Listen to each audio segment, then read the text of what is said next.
1960, I was handed by Santa Claus this most adorable package.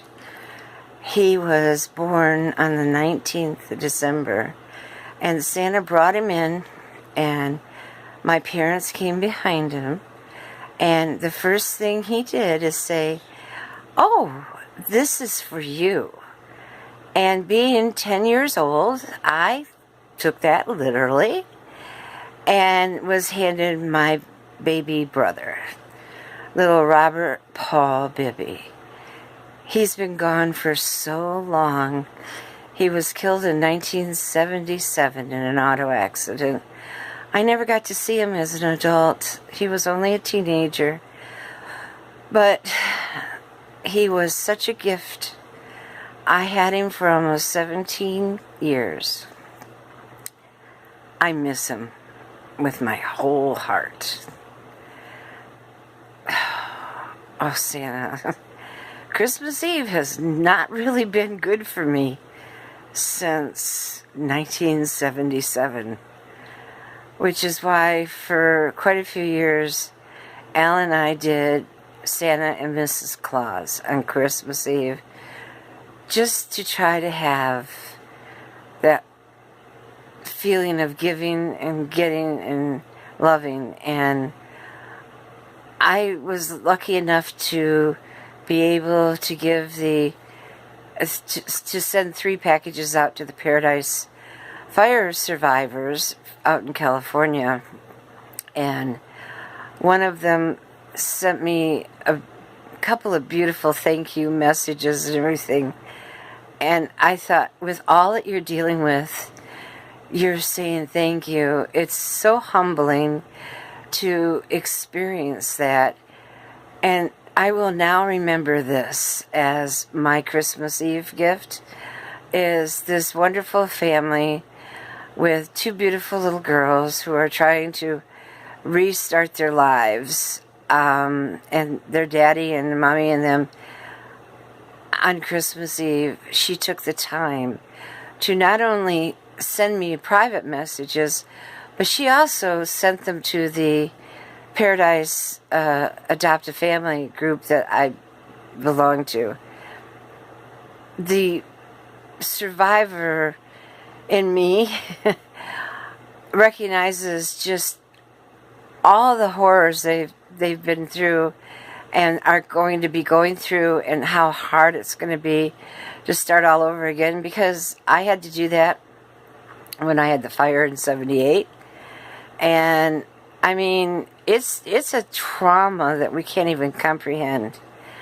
So I have a new memory for Christmas Eve, and that is with this beautiful family that I was blessed enough to send a few little things.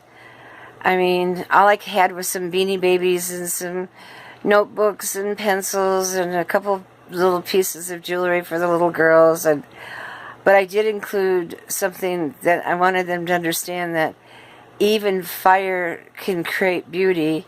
And I was able to send them my fused glass pieces. And I just want people to understand that there's so much trauma right now. There's so much pain right now. It's beautiful to feel so lucky. And even with what's going on in our lives, Al and I are super lucky. We're seeing how tragedy is hitting everywhere. A new tsunami just hit yesterday. So this 2018, this is a tough year. I'm really hoping that 2019 is going to be better.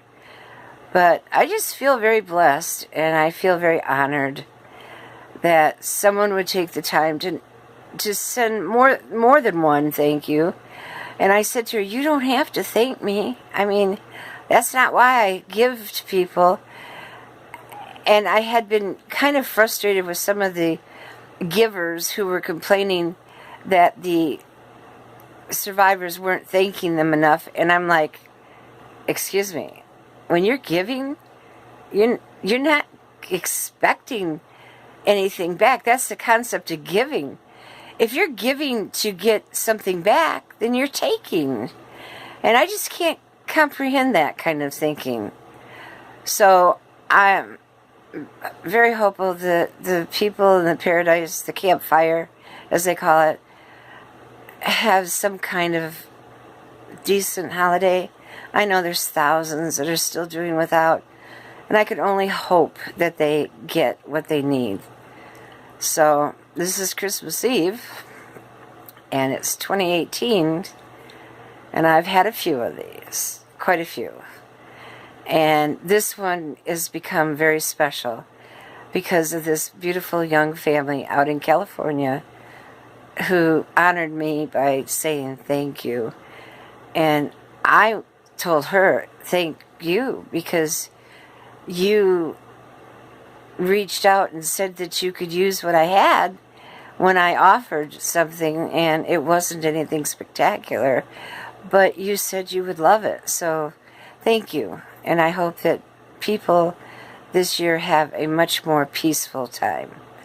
Thank you very much.